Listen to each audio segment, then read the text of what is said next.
Good morning, Grid Connections listeners, and welcome to 2024. I'm really excited to kick off this year's first episode with Matt Teske. He's the founder of Chargeway. And coincidentally, for long-term listeners, you may know Matt was actually in the first episode of Grid Connections we've recorded. So it's really an honor to have him on again, and especially to talk with him about the new version of Chargeway. They're officially calling it 2.0 of the app, but we go through some of the new functionality and how it makes it a lot easier for even existing users of EVs that want a road trip or just kind of learn more about charging around them to really explore and use a lot more functionality. In addition, I think this is a great episode for anyone who might be new to charging or road tripping EVs and have been kind of curious what other options are out there to really try and make it as hassle-free as possible. And Chargeway has always been a great example of what they're doing to really try and streamline the process. And it's a really fascinating company because they're making really big inroads, but they're also a very small and agile team. We talked to him about the new version, along with some of the current other things that Chargeway does around even offering in dealership beacons and other educational material that even current users might not be aware of. And if you're in the auto OEM industry, I definitely recommend reaching out to Chargeway to look at these other ways to maybe educate your current staff. I think after we really talk about the new and kind of fascinating parts of Chargeway, we also got to talk just about the larger EV charging ecosystem right now and some of the pros and cons of what we're seeing. For those of you who are interested in either trying out, learning more, or even downloading the Chargeway app, you can find all that information in today's show notes. So with that, I just want to say welcome again to 2024, and please enjoy this episode with Matt Teske of Chargeway. Enjoy. Thank you for having me, Chase. Good to see you again. Yeah, just in case people aren't familiar with you or Chargeway or haven't heard the previous episodes, can you just give a real quick overview of what your team is doing and how you're making a huge impact in the EV space today? Definitely, yeah. Chargeway, for those who aren't familiar with what we do, Chargeway is a software platform and mobile app, and we simplify EV charging and how to understand how EV charging works. And we focus on that by allowing you to choose your EV inside of our mobile app, for example, and then we do all the thinking for you.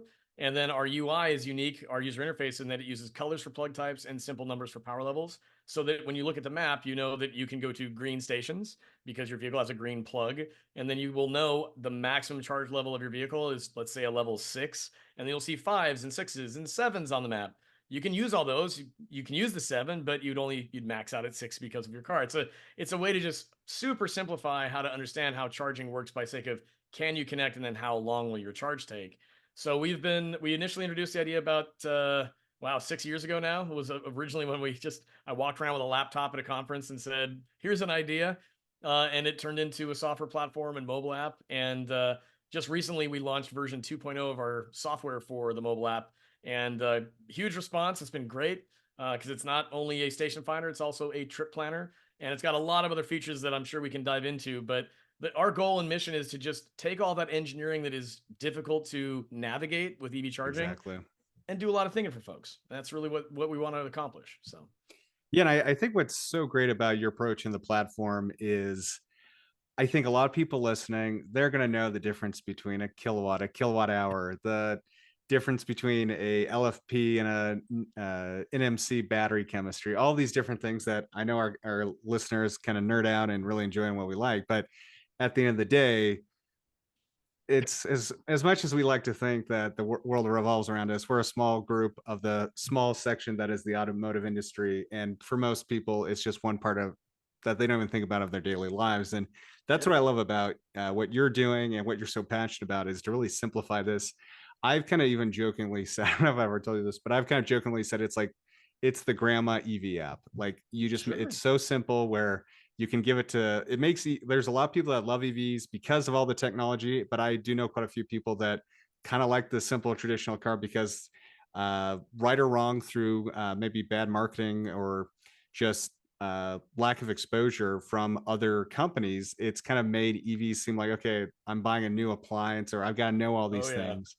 Yeah. And what your software does on the app, and I believe now with some of the integrations to even kind of show up in the car infotainment, it really does bring it down to be like it removes all the hassle and really does all the hard work for you. Because I think one of the other things too is I love taking road trips in my EV, and I'm kind of a big enough nerd to actually enjoy, like, okay, if I do this, I'll be slightly more efficient if I avoid this mountain pass.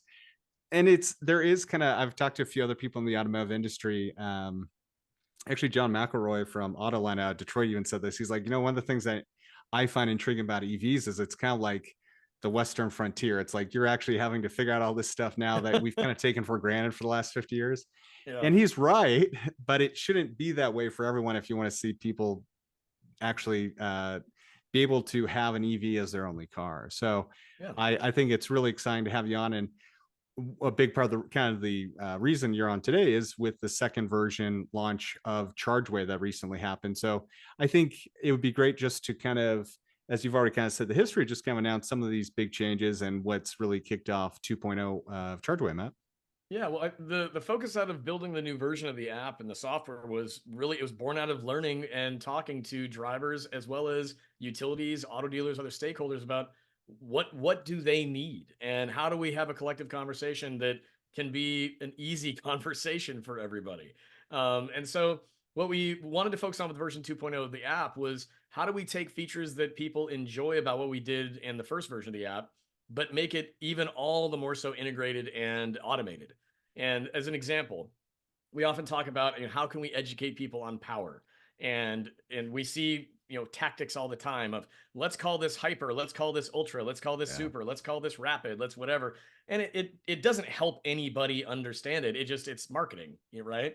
And so we have our level system, levels 1 through 7. It clearly denotes that there's differences, and you can see that visually on the map.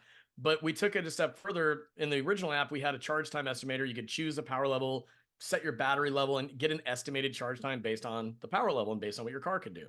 This was a separate feature before from the station map. We basically just integrated that feature into the station map itself. So now we have a dedicated vehicle detail screen where you can adjust your battery range, and then everything that happens on the map is then dynamic to your vehicle's settings. So you can then click on power levels all throughout the map, and it will give you an estimated charge time based on your vehicle's capabilities, the station's capabilities, taking into account charging curve, all those little things that we know are happening in the background. But we serve up what people want to know, which is, if I'm driving this car and I pull up at that station with X% left, how long do I got to wait? I mean, that's what average people want to know. And so we're focused on having a different conversation than most people in the industry. Yeah, I think, I mean, even before we start recording, you kind of mentioned the experience you recently had at an auto show where these people were looking at one brand of car because that's what they knew. And they're like, okay, this will take so long. It'll be two charges. And then you kind of had to be realistic when it's like, well, have you looked at this other brand where it essentially makes it one stop and it's a much Yeah. shorter stop? Yeah. And I think that's what really helps. I mean, I'll even say it, I'm a pretty big visual learner. And Mm-hmm. I think your UI has done a really good job of solving a lot of the issues. I think there's other apps out there. Obviously, there's the plug shares of the world that'll rate the charger. Mm-hmm. But your technology kind of goes a little bit beyond that, where it even has the route planning functionality. Yep. But I think as anyone who's listening to this has probably unfortunately seen or experienced, you pull up, let's say at Electrify America, I can't remember if it's the Hyper, the Fast, the Light Speed Charger, whatever the 350 Right. kilowatt one is, and there's a Chevy Bolt there. Yeah. And no offense to Chevy Bolt drivers, but those things top out like 60 kilowatts, and I have seen it Ooh, you're myself. being And so, you're being generous. yeah. And there are, I know, plenty of horror stories where someone comes like, "No, I plug here because my it charges faster," and it's like, well, Oh yeah. unfortunately, Well, that's not exactly they true. they hear language like hyper or something, and Yep. they hear that's the faster one. So if they don't know what they don't know, they just grab it thinking it'll be faster, not having any clue. And so one of the things we actually built into the new trip planner for Chargeway, the updated version of it, is depending on the vehicle you're driving, once we route you to stations and suggest your stops, if there are multiple power levels at that location, we will suggest the optimized power level for your vehicle to optimize throughput at that station, because that way it's not about having a discussion about hyper versus 150 or Right. 350 kilowatt or what have you. Just go, look, if there was a gigantic green 7 and a gigantic green 6 on these chargers, and this thing is telling me go to the 6 because my car is only capable of charging up to level 4, it helps quickly educate on, oh, it doesn't matter if I use 6 or 7, it's the same fill up speed. It gets away from the fluffy marketing of just saying something to say something to make it sound great, and actually educates people. And that's the one thing we really focused on with the version 2 app was to say, how do we make this truly customized to each user, but also make it really smart? And I will say, I mean, Chargeway now, in my opinion, is the most intuitive and intelligent app you can use for EV charging, because we are doing so much of the math behind the scenes for you to make it simple. And I think that was one of the best compliments we received from someone, is they said, it seems, just looking at it, seems so easy and so simple, but because I know how much complicated technology and engineering is and math is going on, that means you were able to make it this simple because you understand the engineering. And I said, yeah, that's a very good compliment. I appreciate that. So, I mean, and this was coming from someone who's an early adopter who said, you know, I'm skeptical of everything that doesn't give me all the data right up front, Right. but you guys are managing it really well. So I think we'll have more and more of those moments now that we have, as far as I'm concerned, was just a more elegant, modern interface in the product, and it's just really well polished. And so far the feedback has been phenomenal. So Yeah, that's great to hear. And I mean, I've even seen some of the feedback just randomly on Twitter and other places where people have been kind of leaving those responses that they've been happy with this new software update. But I think while saying it's 2.0 is a big step, and there's obviously a lot going on in the back end, it's been fascinating just to me as someone who's kind of followed Chartway for so long to see all of the additions that your company has added. mhm. Because obviously it started as an app, and then it was like, okay, and when it started as an app, there were far fewer cars. So it's like, okay, you've got the Tesla UI, and then there's like two other cars that you have to figure this out for. So this helps those two other cars. Yeah, But obviously, that's drastically changed. yeah, And even as a Tesla driver, it's kind of fun to use and play around with it to just look at other options when you're, believe it or not, in areas where there aren't as many superchargers. yeah. Having said that, now we look at where Chargeway started, where it's going. I think it'd be really interesting to talk with you about the beacons and all these other kind of things Oh that yeah, you guys are now doing that are actually more or less using that software you built for the app, but a whole the other side yeah. of kind of the education and getting the awareness of how to make charging much easier for people. Well, yeah, and the big thing that we were focused on with, again, the beacon, the Chargeway beacon, as we call it, is a retail kiosk that uses the exact same software as the mobile app. And the intent was to say, let's design a way to explain and visualize what is a very chaotic landscape for understanding how to navigate charging, but make it consistent through every touch point someone is going to have through their customer journey. Whether that's researching online and they're at a website, we can put it in a website. If they go to a showroom for a car that they were interested in buying, they have it in the showroom, and then they find out they can download it to their pocket. The repetition of simple consistency, with simple consistency, is very important in retail marketing and retail products. And that's what we've sought to create, and in an agnostic and holistic fashion. So people sometimes ask, like, what's the one liner of charge? I'm like, well, it's the branding of electricity as a fuel. That's what it is. It's a packaged way to visualize all of the options you need to know how to navigate, and then it's tailored because it's software to the automaker that you want to look at, to the dealership and the brands that they sell, and inevitably to the car that you buy. Again, it is designed with a lot of intelligence behind the scenes. And the beacon, as an example, was just one way to address a big problem, which is dealers, they don't ever have to explain fuel when they're selling a gas car. They just say, go buy it and then go to the gas station. You're fine. And that's how most people shop. So, to your point about that example, that one couple we talked to, they had a brand of vehicle they've always bought. And so when they think we need to buy a new car, this brand we've always owned has an electric version now. Well, that's of course the one we're going to buy because we trust that brand.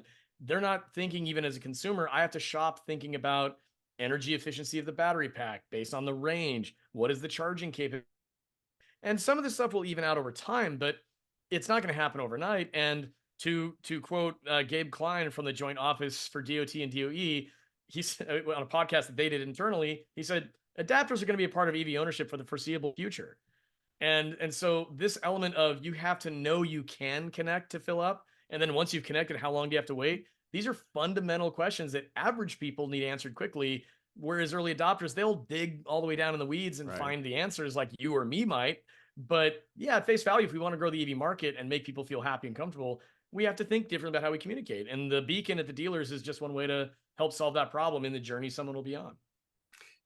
I think that summarizes it beautifully. And you're totally right around making it easier for people, because this really actually isn't a new thing for automotive. There's always been kind of like obviously the automotive nerds who want to look into the specs like, oh yeah, if I get the turbocharger for this, or if I get the inline six versus the V4, there's clear things that 90% of people do not care about. Right. But there's Yeah, the always been motor that trend option. readers that are like, Yeah, oh my gosh, the exactly. displacement on this thing is crazy. Yeah. It's over 10 years, it's gone up by 0.1 liters. Wow, there's three Right. more horsepower. Yeah, exactly. I Right. mean, color it however you want. It's still being a nerd in a specific Sure. knowledge base. Yeah. And I think that's definitely true with EVs. And I think it's great to see that how that's grown, because Hmm. we've had a couple of the people on the podcast so far, and I've talked to them, where now you have the hot rodding community that's doing the same Yeah. thing. And they're looking at permanent magnet motors versus different types of motors with this chemistry. And they're kind of approaching it from that, but it's on the complete opposite side of the guy who's trying to get down from 260 watt hours per mile to 250 just to get that like extra efficiency out of it. But once Right. again, very cool stuff across the board, but those are outliers. Well, And yeah, it speaks to the issue that we've been talking about now for over a half a decade, which is we have to ask ourselves, where are people coming from? And anytime you're taking any product to market, this is just marketing 101, is if there's an incumbent product that the general public loves using and you're trying to supplant that, okay, what is it about that product that they love?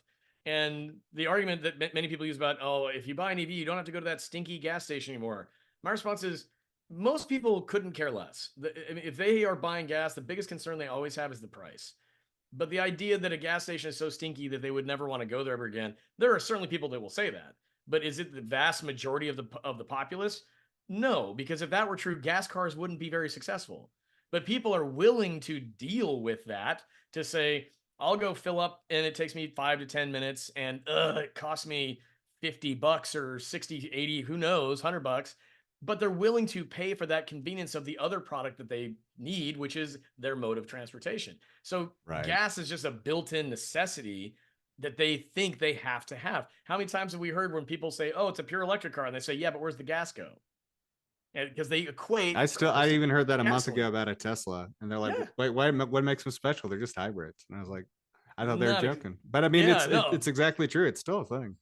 It's one of those things that I think that we've been beating this drum now for literally years, but it's becoming more obvious now because as we've been discussing and as we chatted about before we started, is we're hitting that mainstream market, and these people that we want to have buying into and believing EVs for their driving needs, they need to be explained the information far differently than what we've been doing. We can't just keep going back to the well saying, well, everybody will think like an early adopter. And the answer is, if that were true, Apple computers wouldn't exist. I mean, so Right. we really need to be thoughtful around how we present technology to people. And again, back to the incumbent aspect of what is the product people have been using forever? It's a magic liquid that, yeah, it smells and it's expensive. But boy, when you get that magic liquid and you put it inside your car, you get to move freely and quickly. And it doesn't really take much out of your life for time.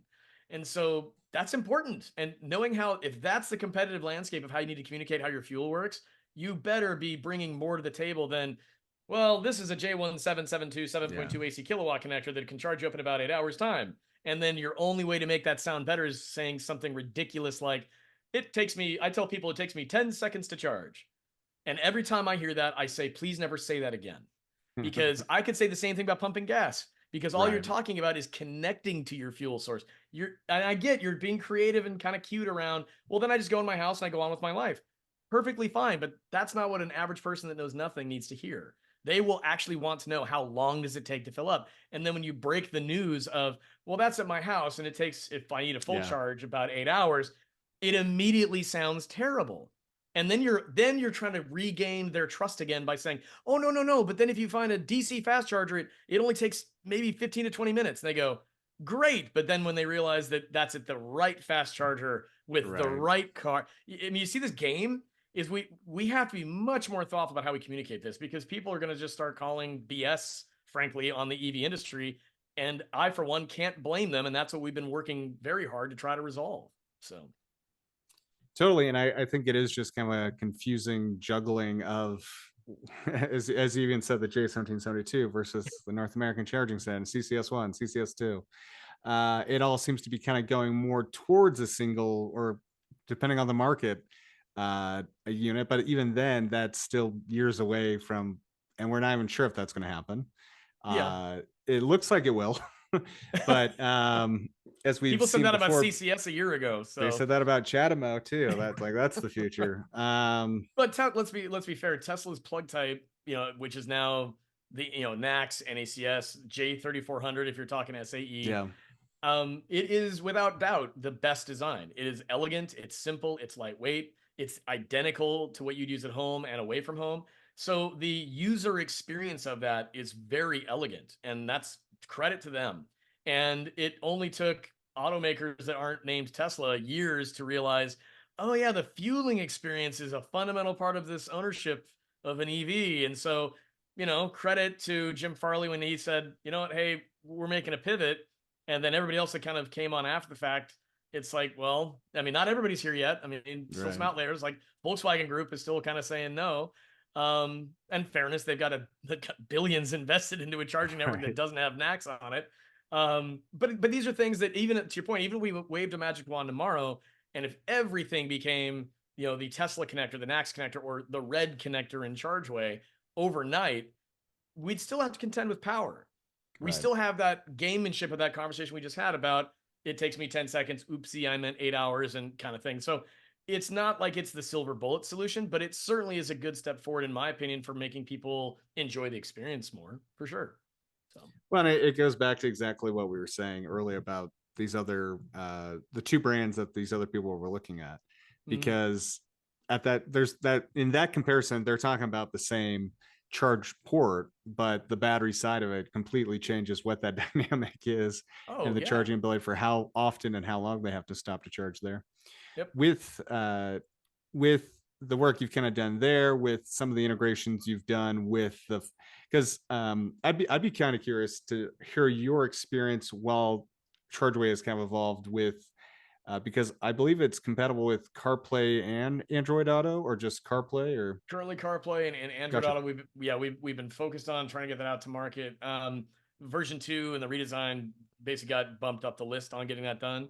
Fair. But yeah, Android Auto, for the emulation for Android Auto is something that we're hoping to have out at the beginning of the year. So, Well, in your experience of kind of going from the app to now the actual infotainment in the car, were there any surprises or kind of any interesting things that you learned with that addition, or was it kind of more or less now the all that's changed is the view for the uh, driver? oh, and actually no, it's the former. I mean, the problem with that's not a problem, but Android Auto and CarPlay, by design, they are trying to make it as easy to simplify, to the UI UX of it, make it so there's not a lot of distraction on there. They reduce a lot of content off of what you can show, so you have to be very selective with what you show.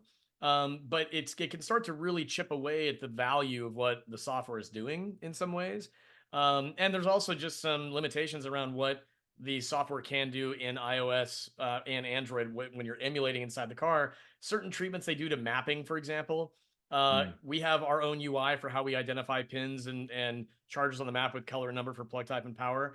But how Android and how iOS might collectively group pins together throws off our UI a bit, and there's really no workaround for it. But it's their way of trying to, again, take what you're offering up as an app, feed it into the vehicle world in a way that it creates value but also doesn't distract. right. So I mean, there's a lot of people that get a lot of joy out of using CarPlay, and we've had a lot of our users tell us that they're really happy that we have it. But there's ways we'd love to refine it more. But there's just some limitations to it currently. Frankly, I think that once Apple really steps into the game and starts offering software for vehicles, I mean, Project Titan aside, and if they're building Yeah, some yeah. EV or whatever, like that's meh, but if they're gonna come through with what they're talking about for in-vehicle infotainment and software, frankly, I'm excited to see what that could be. Because if you are talking about driving EV right now, I mean, Teslas, they are the number one when it comes to software, UI, UX, and how smooth it operates. It's just very well built. And frankly, everyone else is behind that, still just trying to figure it out. And that's even for vehicles that have Google integration. There are some areas there where there's just still some needs for improvement. So I think that's a fundamental piece. So CarPlay and Android Auto are good as a kind of a stopgap, I think. But Hmm. we'll see what happens as those two tech titans really start to really get into this space. Time will tell, and hopefully we get to work with them on it. So Yeah, that's great to hear. I mean, I know it's kind of one of those easy things that I think it's probably true for a lot of listeners too, where it's like if you're renting a car and you don't know or you're not familiar with that brand, having the CarPlay kind of is just like the easy sure. thing to plug it in and just now you know what how the car works Well, or it how. feels familiar, right? You're just kind Right, of like, exactly. And okay, this is not scary. right, right, right. And I think that fundamentally it kind of goes back to a core value, maybe unintentionally, of the Chargeway app, of just trying to make it something familiar, something easy, and really to simplify it Yeah. across car brand. Because I've used it when I've kind of played with a couple other different car brands, and I don't really either trust the uh, native routing software, or to be honest, sometimes it's just so slow that I just say whatever Yep. and go with something I kind of know and trust more. With that, has there been many conversations, or can you share if Chargeway has really been working with any OEMs to like natively help their actual infotainment routing systems? Yeah, we've had plenty of those conversations with plenty of OEMs, and we're having more of them again because I think again rewinding for 4 or 5 years when we first came to market with our solution, we met with everybody, and Yeah. that includes, I mean, that name an OEM, we met with them. And I think what we discovered quickly then was we were having meetings with people that had never even thought of this. They were, Mm, running EV teams at legacy OEMs and getting their feet under them for what they needed to build. But again, the perspective of the automakers is this isn't something that we normally solve. We build the car. These will have big batteries in them. They'll have a connector on it. Yes, we need some software, but we can source that. We can find a software partner that can do that for us, etc. And I think there was an interview done by, I think it was Jim Farley, when he was on a podcast, sometime this past year, and he commented on that because he said, look, he's like, we currently have, I forget how many software vendors that he mentioned, right. but he said we have to get all of them to line up on the same page now. And that's not simple. Like there's a lot that goes into making that happen in the ways that we need to be thinking about how an EV operates. And I've appreciated watching the candor from people like him around the challenges that the legacy OEMs face as it relates to product development and then manufacturing. And that's something that, again, 5 years ago when we met with a lot of folks saying, hey, here's what we've developed and this is why we think you should be paying attention, many of them said, yeah, we agree, but this is going to get solved elsewhere. And here we are half a decade or more later, and it didn't get solved elsewhere. In fact, we still have issues related to Volkswagen Group having, gone through a Right. lot of turmoil with software. Even Ford's team has said, yeah, we're going to do stuff internally, but we're inviting other platforms to be a part of what we're doing. But then you have other companies like GM, they are all in on using Google. And that's going to be, and they've said, like, we're going to do our own stuff in house too. You're not going to have CarPlay anymore. You're not going to have Android Auto. And the response of, I mean, to our conversation we just had, how many people read that news and on social media were basically saying, "Are you crazy? Like Right. this has to be so perfect, And it's a Yeah, no, big and we thing. it's definitely that alone has been a topic we've talked about on this episode, that decision, and it just needs to be pretty damn good. I've seen a couple early reviews saying it is pretty good, but I mean that, like we just talked about, it's a big crutch for people when they're getting into a new car, and it's just one of those battles, and of all the things that you have to essentially rebuild and think about and put the investment and resources in when going to a fully electric platform, that kind of makes the question is like, is that the biggest priority right now? Oh yeah, and how often do we still see people on owners groups that'll put up an email they got from the brand of vehicle they own? It'll say like you're due for an oil change, or it'll even Right. say it inside the car, Yeah. and they're just kind of like, really, and it's just I think in fairness, we're asking a very large global industry to think differently about the product they've built for the last century, and it's a lot to unpack. Aside from the skin and bones of the cars that they built, and that's where again the legacy auto brands, they still shine. You could put Right. a brand new Audi or Ford or anything next to some of the newcomers, and you can see that, well, these legacy brands, boy, they know how to put together a car outside and inside, and it fit and finish is great. Materials Yeah. oftentimes are so spot on, but that's just skin deep. If you go underneath, battery, software, access to electricity. Livability is what I kind of always refer to it as, is Yeah. like Yeah, there's just I mean, it's as funny as it is, like even my wife doesn't one of her things or we have two cars of all things. One is a Tesla Model Y, which is kind of our road tripper daily car. And then the other car is a 1987 Land Rover Defender 90, which is about as complete opposite Yeah, I was gonna say as you can those get. are woohoo. The plan is to make that electric eventually, but it's uh, living in Central Oregon. It's a great adventure vehicle, and I love the thing for completely different reasons. mhm. But the problem is, like a car like that has infinitely more character than I don't care what brand you want to throw at it of its modern equivalent, because they've all more or less gone to electric steering, all these other things that kind of, and it's Land Rover. That's kind of the beauty of it is you're happy if it starts, and even happier if there's not All like a the mouse or something in the car or any other right. kind of pleasant that, but I mean that's it gives a character. All the old Uh cliches around like, yeah, you love it if it runs kind of thing, you right. know? Oh yeah, Yeah. no. And that's also the ironic beauty of it. Like I opened it the other day just to look underneath and check a couple of things, and I can't think of anything I have seen recently, not even car wise, just like so many like products or appliances that have so few wires. There is like essentially it goes from the battery to the lights and then a couple of check engine lights, and then the rest is all hardware and manual, which Wow. is kind of a beautiful kind of simplicity to it. But that's going down a whole different rabbit hole. There's But something to be said about it's analog. I mean, it's you know, it's totally. okay. Yeah. And that's like a car that really has not many features. It doesn't even have a tachometer or even it has a CB radio that's on installed, That's but it awesome. doesn't have a regular radio. um, and then you look at, yeah, you're right. Like some of the Audi, I mean, pretty much any of the German brands, amazing on the outside, great styling. Get in the seats, feel amazing. My mother actually is looking to replace her decade-old Mercedes, and she's kind of been going back and forth because the one thing she wants is it to be electric. Mhm. But even then, it's like she starts playing with these other things, and she gets kind of either overwhelmed, or you're right, it's like the livability of it Yeah. just kind of falls apart. And I think this kind of goes. What I was trying to say was my wife. One of her big things now is because of the Tesla. Like if she buys another car, like the dog mode feature is she won't consider a car because we have dogs because it has that kind of silly thing. Mhm. But any modern electric EV should really be able to do it.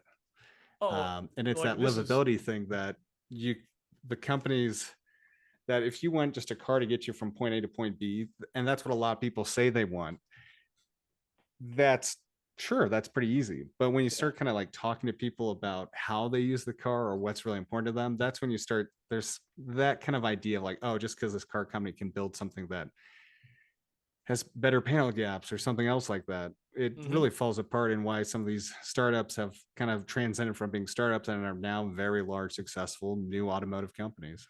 Well, we're kind of just walking around the topic, but I mean, we're referencing Tesla in most ways, and I think Right.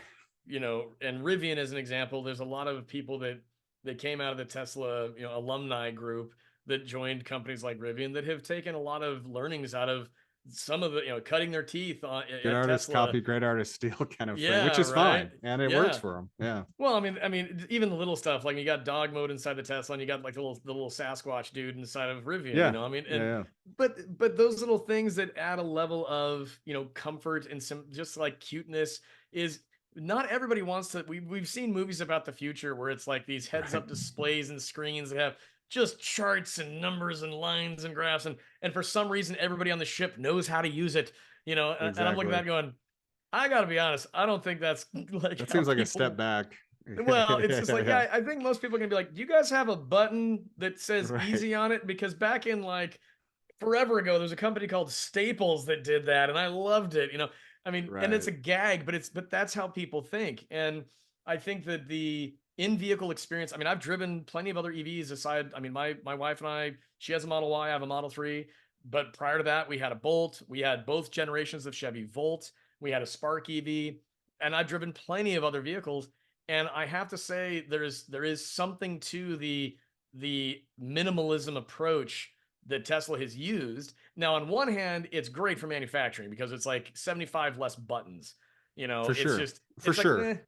it's cheaper to Yeah. build a car that way. But at the same time, the to your point about how they can make changes and add features that are Yeah. unique, leveraging software that way is really amazing. And I think that they've really shown how they can do that in a very thoughtful way. But these other companies that, again, legacy brands especially, They have to figure out where software will live in their world as a core competency. But I hear that conversation, and then on the other side, the next day I hear, and now we have blank energy as part of our home energy Yeah, something. I'm going, okay, I get it. It's important to figure out how to compete, but at some point, is I mean, I'm very exhausted with the press releases. Let's say that. I don't want to see in the that's press putting it release. politely. Yeah, I mean, it's how often can you read something, and if you're in the know, you look at it and go, no, that's fluff. Yeah, Like well, and there's no it's meat on that bone. it kind of goes back to the conversation we were also having earlier about an organization around like focusing on all sorts of different things instead of staying in that kind of core area. And I am the biggest fan. I think the concept of vehicle to grid is really fascinating. I think there's a lot of potential, but I do not think they have thought that one through as far as how many questions that generates. Oh my And gosh. it gets Yeah. a lot of people interested in the technology, but unfortunately, uh, it falls apart real quickly when they find out they have to upgrade their panel just to do it, and that's Yeah. $6,000 plus another $10,000 to put in another gateway and all these other things they have to do. Yep. Um, Obviously, if you got a really brand new home and the panel's wide open, yeah, it should be. Then it's only a couple $1,000s, but But it's it's still not. thousands of Yeah, dollars to do exactly. this. And it's Yeah. not like I think everyone sees like, oh, I just plug it in and it just works. And Well, unfortunately, that's what the Super Bowl ad yeah, said a few years ago, and the reference you just made is exactly what I saw in an owners yeah, group. Someone had reserved a particular truck that promised that it could charge your home for or yep, keep your house powered on for a week or more, and they reserved the truck, and then they called their electrician, and the electrician said, "What are you doing?" And this right, is a guy, and he had a whole paragraph, multi-paragraph response, but it wasn't even about the money. It was about the fact that he felt duped because by the right, time he got done talking to his electrician, the guy walked him through it and said, "Yeah, this is going to probably end up costing you about $20,000 to fully upgrade everything and get all the equipment and to do what you want." And that to me is again, it's just we have to look like we're competing. So let's say right, something, and then we didn't really know what we were talking about. But also, in fairness, let's be honest, like Tesla, they weren't offering Vita X either. They right. they they're just like, buy more Which, batteries from us, yeah, you yeah, know? yeah. It's only So, really within the announcement of the Cybertruck within the past month that they're like, okay, now we're going to try doing this. well, and Um, they signed themselves up for that with every deal they made for right, access to the supercharger network and for 900 sure, volt vehicles. for And sure. yeah, but I agree with you 1,000% on the Vita X promise. And we've been asked this by many partners that we work with is, what's the role you think you can play in programs we have related to managed charging and Vita X, et cetera. And we've got some things that we're working on for how we can slowly roll into those conversations. But I've said to many people, I think the promise of that, like you said very well, is people are not thinking about like the human element there. Right, What are we actually asking people to do? We're effectively saying to them, if you're a homeowner, when you plug your vehicle in, we will siphon fuel out of your car at some point that you paid right, for. And we have to then offer them some kind of actual value back. And right now, the programs that are pilots around this are, if you sign up today, we'll give you $100. And if you keep doing this at the right time, we'll give you another 25. I think that for early adopters that want to, just because they like to nerd out on the engineering and the tech, I think yeah. they might dive in. Average folks are going to say, real quick, time out. If I paid, Hell no. yeah, if I paid X Yeah. amount of dollars for this fuel, Right, you better be giving me a pretty good premium to suck it back out of my car, and right. it's just invasive. And everybody that I've talked to inside of the energy sector, that are a lot of them that are leading these projects, there is a need to create a better appreciation around, this is not a thermostat. This is not a fridge. This is someone's Yeah, car. It's their mode of transportation. It's an extension of their personality. You can't just tap into that like it's a thermostat. It's a different, you are engaging with someone and something about their ownership experience that's very different than what you might be thinking. So yeah, I agree with you 100%. There's a lot more that needs to be discussed around this before we have all these stationary storage things waiting for us to tap into. It's like, no, there are people that own cars that you're hoping they will sign up for what you're doing. and then there's that whole thing called software that a lot of these OEMs are struggling with. That is the only way that this is all going to work. Right. Yeah. That, yeah, I'm cautiously optimistic, but I mean, uh, I think there's plenty of reasons you could say why Tesla actually wasn't doing it, but I always did think the argument that at least they were trying to make, or at least Elon was specifically about the idea is like, well, if you're and kind of growing up somewhere where maybe once a year, maybe twice a year if it's a bad year, we might lose power for like a couple days. And Hmm. so the argument was like, well, if you're out of power and it's plugged in your car and you have to go to the store, Right that's there. great for you, but the rest of your family now is out Sits of in the dark. power. Yeah, and, I mean, some power is better than no power, I guess, but, like, even I kind of agreed with that. I was like, yeah, that kind of automatically, now that you can even do that with the Cybertruck as a backup thing, I would still I mean, now I don't have to buy, like, 10 or whatever Powerwalls, but it's still like, if you actually are considerate about this, you still have to buy 1. They're not Yeah. cheap. Well, Um, but no, that's that example you and just that's a gave whole is nother thing, yeah. well, But but that's the exact example the gentleman that had reserved that I think it was a Ford F-150 Lightning, and yeah, that yeah, was the exact example he gave. He said my daughter is an asthmatic, and sometimes we've had to rush her. Like we've had incidences where we've had to take her to the hospital. So what happens if I have to take her to the hospital? And my electrician said, "Well, you unplug your truck and your house turns off." And he said, "How is this a value add to my life again? I don't get it." yeah, And so, I mean, again, my family, we have solar and home batteries.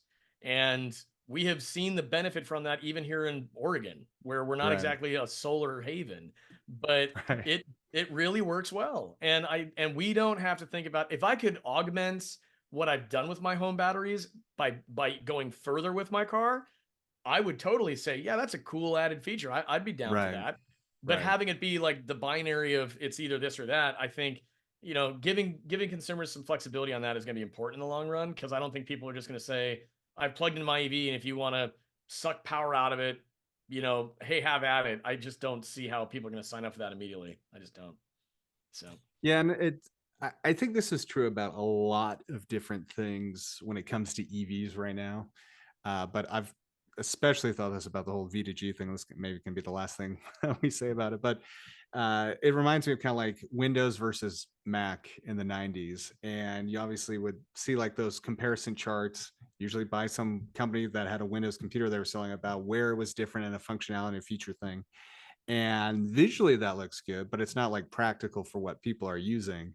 right. And I think the big part of it too is and then actually you saw this the same with iOS versus Android, where Apple's making all the money off their computers and their hardware, and it's people aren't really buying the hardware, they're buying the functionality and the software elements. Mhm. So X companies can uh, try and compete on like different function sets, and then you can say, hey, this ABC company has function set that 123 car company doesn't have, Mhm. and it's just not a really good sell. Or I mean, it might work, but it's really just strong long term, not a very strong argument. I just feel like, Yeah. uh, and and then there's the whole thing about the battery warranty. How many times do you charge it if you're using it from the house? I don't know. No, so the way I finally This have goes down a long rabbit hole of well, but it's again to your point, the listeners that you have for your yeah, podcast and folks in this space, I think we all need to be very honest to ourselves about what we're talking about. And I finally have said to folks in the energy sector that we partner with that I think there are ways to walk people into the V to X opportunity. I think that if at the end of the day, what we're talking about is V to H, vehicle to home, vehicle to V to L, vehicle to load, vehicle to grid, so V to G, and even V to V, vehicle to vehicle, if you wanted to get cute with it. And it's a thing you can do. But right. I think that what we finally landed on for how we explain it to people in the space for how they should be thinking strategically about consumer engagement is right now no one has visibility into anything. Like that's the thing is if you want to go all the way to the step of we want to control this thing fully, it's like okay, well right now you've got nothing. People aren't Yeah, listening to you, they're not paying attention, they're not giving you information. At a minimum, you need visibility into where are EVs located so that at a minimum you can be doing basic homework around what are you doing to again the grid around that area, and then with that visibility you can also get a sense for how many of those vehicles are actually V2X capable. So how many assets are there out in the field? Then from there, the next step after visibility is influence. The best you can ever beg for is we'd like to influence your behavior somehow. That means either A, we would like to have you not charge at certain times to help us manage load, or when you're plugged in, we'd like to maybe stop your charge or pull some power off. But the moment you go from that, you go from influence into actual control. And the moment you're having control, that means that consumer has had to say, I'm signing up for this, that you can actually control Right. my destiny about how my car is filled up. That's a big step. The value proposition has to be very real. And after control is fully managed, like it's just automated. And that people just plug in and they don't have to think, you don't have to think. It's just great. And to your point, boy, that's a lot of software. Like that's a lot of the right things communicating the right way that are also built off of a value proposition that, as of our conversation, is I think is showing it's built on some pretty shaky ground. So I And think it's using infrastructure that's pretty damn old. there's that. I'm still Yeah. amazed that more utilities aren't offering up after the experience we had here with our solar and batteries here in Oregon. I'm thinking if we're talking about building more power plants, I swear to God, there should just be a subsidized program for okay, if your roof has some decent sun access, solar and some home batteries, we've been 60% off grid in the last 2 years here in Wow. Oregon. That's bonkers.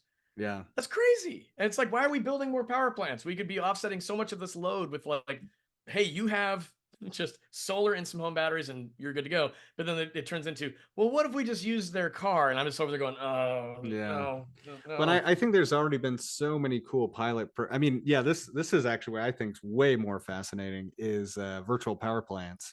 Yeah. And obviously a huge software component to that, but Yeah. much more impressive as to what can be done and is actually already working around, especially kind of what you're talking about, home use, and then being able when there's either a power outage or the potential for a brownout, using software that's already available in the technology to mitigate that and to Yeah. kind of minimize those issues. And I completely agree with you. I think there are other people and maybe other interests that have kind of pushed back on that. Yeah. But as far as like a practical, and I think what most people are more likely to experience first, like the whole concept of having just solar and batteries that are subsidized by your utility, I think is much more likely to catch on and uh, be at least financially much more approachable than the current status of using your car as a big battery to back up your house. Then it turns into who owns the asset, who's managing it, et cetera, et cetera, and I, Right. I just, I'm, the thing of it, it always reminds me of that quote from Jurassic Park when they're all sitting there having lunch and he's like, your scientists were so preoccupied wondering if they could, they didn't stop to think if they should, you Yes. know, and I've said that jokingly to some, colleagues in our industry because and there's a fever pitch around some of this stuff too, the promise of something. I mean, Yeah. when we saw it happen with autonomy, and that bubble burst. We saw it happening sort of with charging all of a sudden, a bunch of SPACs and EV SPACs had happened. Yeah. Yeah. Those kind of fizzled.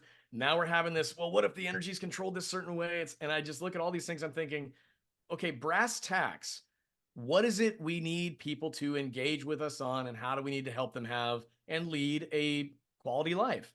And there's an energy aspect to that in a big way that they haven't thought about before. So it's getting them to think about it, but then also not asking too much of them. And I think that Right. the influence piece of if you invite them in and say this is you choose your own adventure. If you have a car that has a big battery on it, we'd love to have you involved in these programs because here's the value it can bring to you and also potentially to other aspects of your neighborhood or God knows what. I mean, but then you start to walk that line of altruism that most people kind of go, I'm not tell you this, but no. Yeah. And that happens all the time. So Right. yeah. Yeah, and that's and I think we've kind of touched on a lot of it. I mean, if you go to the Chargeway website, Mhm, obviously a big portion of it is talks about utilities. mhm. And obviously you've kind of had that experience and exposure talking with about this. Is there anything that you can share that you've done or you're working with utilities now that is kind of what we're talking about, or has it been mostly around kind of I mean, it sounds like a large part of this anyway is education, but Sure. providing the education through beacons or the Chargeway app for Mhm. X utility, or is it Yeah. starting to kind of go beyond that, or is it kind of early days? Well, I think it's still as much as you, me, and everyone else that's probably Yeah. listening. We all talk about this all the time. Right. Again, we're a very small segment of the marketplace, and it's just the population. We have done a lot of work with utilities on helping them figure out where to position, how to explain the value of their programs. Mm. We hear it very often where maybe it's a level 2 program, or if you sign up for this level 2 home charging program, we will give you X rebate. And what is the hope of that program? Well, we want you to buy this charger because it's managed, so we can do some testing around how we can throttle your charge or turn it off. And so And that's the thing. It's a little bit of it's kind of bait and switchy, right? It's like, Yeah. we'll just do this thing for free. And in the fine print, it says we are going to potentially turn off your charger. Right. A friend of mine in Los Angeles was telling me a story about one of his neighbors who, like, they bought a Nest thermostat through a utility program, Oh not yeah. realizing that, oh yeah, we will shut your AC off if the grid gets too stressed. And he was flipping out over it. And they were talking about it. And he said, yeah, but that's what you signed up for. He's like, no, I thought I was just getting a rebate for a thermostat. I didn't realize they're going to make my house too hot to be sitting in. So that part of it is what we keep talking to any utility we talk to is about. Be very thoughtful around what we're actually asking of people. Right now, they don't think about electricity and energy virtually at all. We've Yeah. had very simple to use and frankly cheap to access energy for a century that has made our modern life what it is. But this new element of you need to understand how electricity works in your life, whether that's your home or maybe to fuel your mode of transportation, we have to be very thoughtful around, again, what is that incumbent experience they've had and what are they used to? And For we're sure. never going to get there by making them become electrical or mechanical engineers to understand the value of why we're pulling X amount of kilowatt hour off their battery. It's just not going to happen. So, Yeah, and I mean it's not to go too deep, and it's I mean that's very spot on, especially when you start talking about EVs, because then you have so many variables. But you look at how so many different utilities and especially counties and different cities are really pushing for the electrification of home appliances versus like natural mhm, gas and others. And even that has such a educational barrier to understand, like, well, this is I've always used natural gas, good or bad. yep, And then I think that's facing so many headwinds to then try and throw on the EV component and how all right. this works. And then, You God can't get them to forbid, switch their oven. Like, come yeah, on. exactly. Yeah. Well, You're and asking them to do that and then back up your house. This is sound a well, little far fetched. and there's political ramifications to it, Right. and Of course. the fact that electricity has become politicized is bonkers, but Yeah. it's where we are. And I think that that's a big thing that should be really, again, we should be paying attention to how did that happen. And True. with regard to, again, the conversations we have with utilities, so we have programs where we have worked to help position and promote the value of these programs with regard to how does that look inside of the Chargeway beacon? How can a sales rep at a showroom see value? And 9 times out of 10, it's, hey, if you provide, if you provide information to our customer, and this is the utility saying this, Yeah. we'd love to work with your dealership on how we can give you some benefits around those programs. And that's where you have to help create relationships between stakeholders that haven't really worked together before. Right. And but the automakers are kind of catching wind of, oh, it's a holistic process. So we'll just roll in your level 2 charging install when you buy the car. That undermines any level 2 program from utility at the showroom. Yeah. And so there's those challenges. But I mean, we've got a variety of different things we've touched on with utility programs. One, we have a program we're launching with Austin Energy starting in Q1, Q2 of this coming year that Oh, is cool. Congrats. solely focused on how we can give energy information to drivers in the Chargeway mobile app and how is it related to their lifestyle. Because if they are a homeowner, it's a different type of value proposition than if they're not. And For what are sure. these programs from a utility like Austin Energy? And how can we showcase the value of that to each of the users that we have based on the fact that we're already trying to create a tailored experience for them? And that's the value they get out of using Chargeway. So it's about creating a personal, authentic relationship with your customers as it relates to energy and making sure that the ecosystem you're having them live within has answers for them. Because if they have to keep jumping out to find solutions, or if they're given information that feels misleading, as we've discussed and we've seen from various stakeholders, well, then you just immediately lose trust. And Right. that's a big part of what we're talking about is building trust with the public around electrification. So, Yeah. I mean, I feel like the last hour already we have, I mean, there's so many different areas that we've discussed that could easily be their own podcast episodes. And I don't know. I feel like I really enjoyed talking with you, Matt, because sometimes I feel very optimistic and then I feel reminded about everything that also bothers me. But at least I know there's someone else that knows and understands these problems. well, I But appreciate that. yeah, let's try to keep it optimistic. So Well, um, that's not to say there's not great things happening in this for space. I mean, sure, for say, sure, for sure, the sales volumes of EVs, the joke it's all about, oh, going in the right direction. yeah, it's Yeah, it's yeah, yeah. happening. I think that there's reason to be pragmatic around. Pragmatic. That's yeah. Yeah, and Yeah. it's just saying what's happening in this conversation and where are we seeing sales volumes going to. We're at 8% now nationally. California's at like 24% or something like that last quarter. So things are going in the direction that electrification it ain't going away. For sure. So And I think just I mean those are great examples and great numbers, but what I think is so to be positive and to kind of reconfirm what we've seen these similar things happen in China. And there's obviously sometimes been different levers that different governments and stuff and even public or private companies can pull, but it seems like everything we've seen, whether it's China or Europe, a lot of these kind of happen at a logarithmic scale. And for a long time, everyone in the industry has kind of said, oh, no, it's not going to happen here. No, no, no, no, no, that can, yeah, that'll be the thing that happens in Europe. But I mean, even just in the last, I'd say 2 years, let alone half year, mhm. the and there's been a little bit of a pullback, but I think you're just seeing that across the auto industry right now in general. It's not really that much of an EV specific thing, but you're seeing all Yeah. those right numbers that we've seen in other markets where it's like, no, this is going to happen. Maybe it's going to happen. Like, okay, crap, this is actually happening. We got to get on board whether we've wanted it to or not. And I think it is obviously a really positive thing. And so I think where we're seeing everything going is all stuff to be excited for Oh my and to gosh. be Yeah. optimistic about. Because I mean, for how long I've known and kind of followed the stuff you're doing, it just seems like it. Like I said earlier, when Chargeway launched, there was maybe the Model S, the Bolt, a Leaf, and a Well, couple. I mean, we initially introduced the idea. This would have been what 2017. So there was a few more Okay, cars on the yeah, there's more market. on the yeah, But your point, not a ton. I mean, it was like yeah, maybe the i3, right, right, like right, the right. Fiat 500e or There's a something. lot of them that have come and gone, Right? Yeah, uh, exactly. Yeah, and compliance cars that are now in the dustbin of history yeah, that are no collector's longer on the cars market. somewhere, I guess. Yeah. But for sure.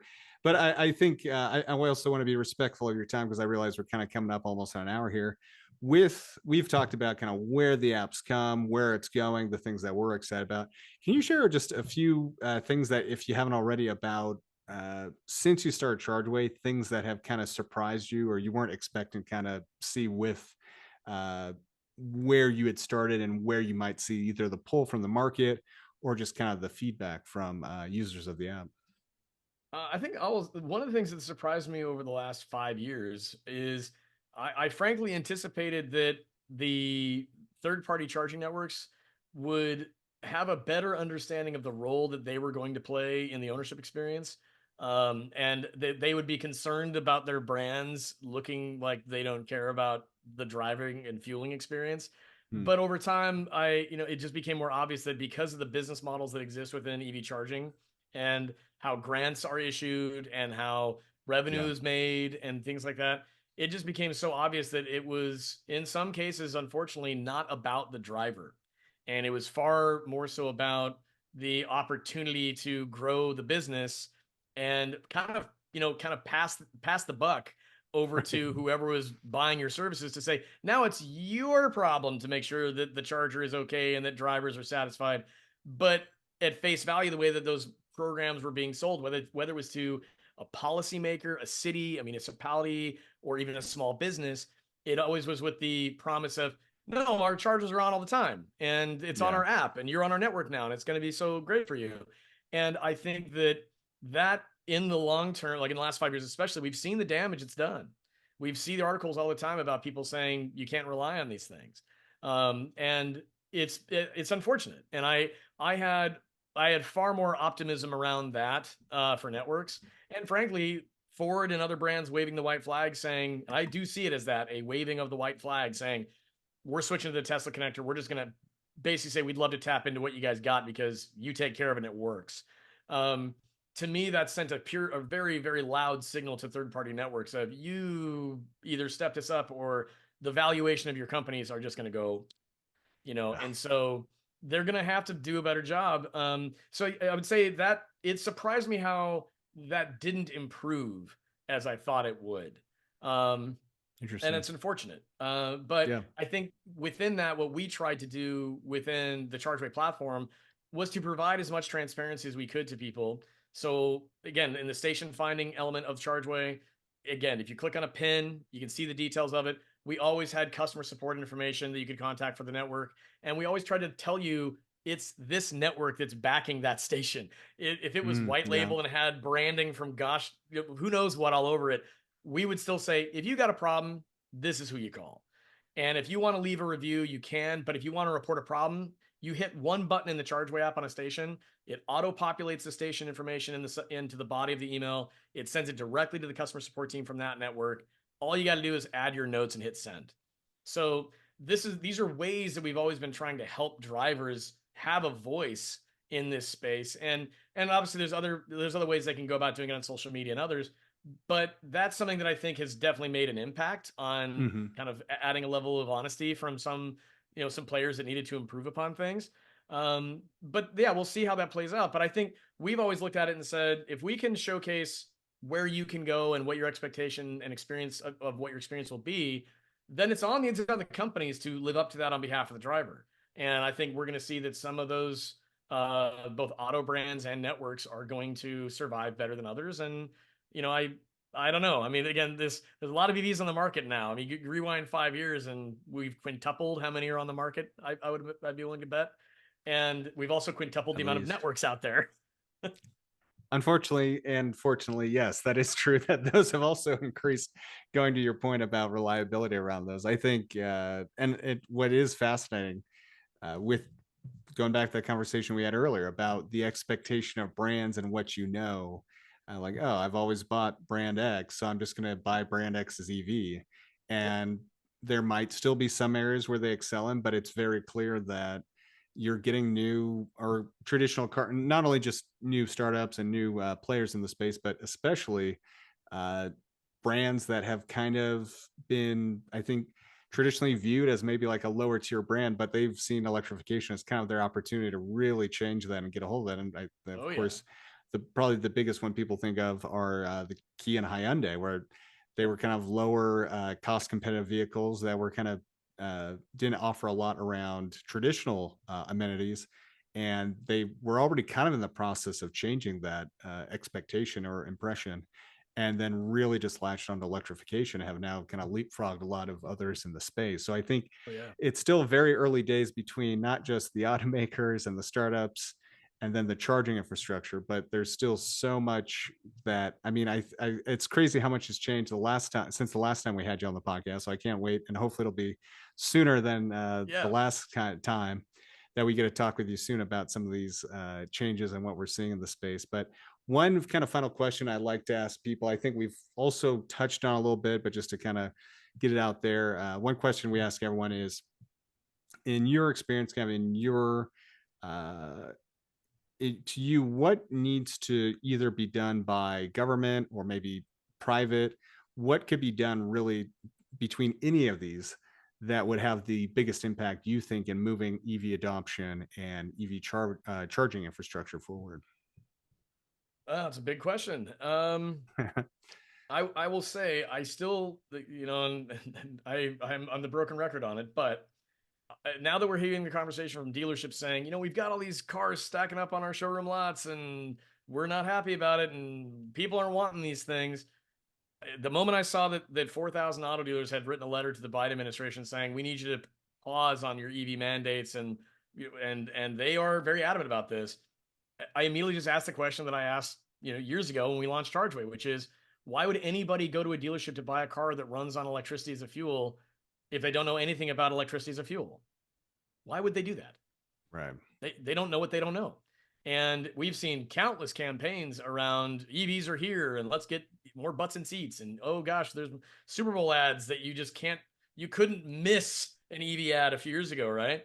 And that's Yeah. all it was. And I just kept watching that thinking, yep. And if you go out and go to any bar or any restaurant tonight in any town you're in America and say, if every gas station closed tomorrow, how would you use your car? Because everyone would say, I couldn't. Right. But if we were doing it the right way with messaging, so if we're talking about from the federal government or wherever, if we were doing it right with messaging, the right response from the public, because if they had the right exposure to the information correctly, they'd say, well, it wouldn't really matter. I guess I could just drive an electric car. Because right now people equate cars to gasoline. And the Yeah. reason why we have brands, and again, this is Ford and other brands that have said we've got some vehicles that are starting to stack up here. They have an uphill battle because the type of customer that they've cultivated for the last 20 years is not your ideal EV buyer. And Right. that's a part of the game. And they are trying to pivot, and it's not the easiest thing in the world. I think combine that with the fact that you have a lack of understanding around what they can trust and what they even know about. There's walk down the street. Everybody listen to this podcast. I invite you to this next time, your holiday party, whatever, whenever you hear this, ask everybody in the room that is not related to the EV industry. Have you heard of electric fuel for your car? Do you know about it? Or just say, if every gas station closed tomorrow, how would you drive your car? And chances are they'd all say the same thing, which is, I guess I couldn't drive a car. And that right there speaks to the problem of we have zero visibility to the public around that they have a fuel choice. And I think my hair is going to get grayer over time because I keep beating this drum. And I don't know why it's not more obvious to everybody. I mean, you can make the right ecosystem like Tesla has, but man, you've got to control it all. Yeah. And they've done it really well. And we just don't have that luxury to offer to the public from every product line. So that would be my hope, is we can get more honest to ourselves around the fact that buying a car has always meant two products, cars and gas. And we've removed gas. And so we have to talk about electricity as a trusted fuel source and not get over our skis and start asking V2X questions about, hey, can we tap into your car and borrow some kilowatt hours? Because people are very far away from having that conversation. I think that is a great place to end it on for a couple reasons. One, clearly the battery in my camera has died. But two, I think that is such a great summary of what the challenges that the industry is facing. And I think, once again, what you and Chargeway have done such a good job of hoping to like get people at least aligned around to ask the right question and then provide a really clear and concise answer to. So I just want to say thank you again so much for being back on, Matt, and looking forward to talking again with you soon. Definitely. Well, again, thanks for the invite and always enjoy chatting with you.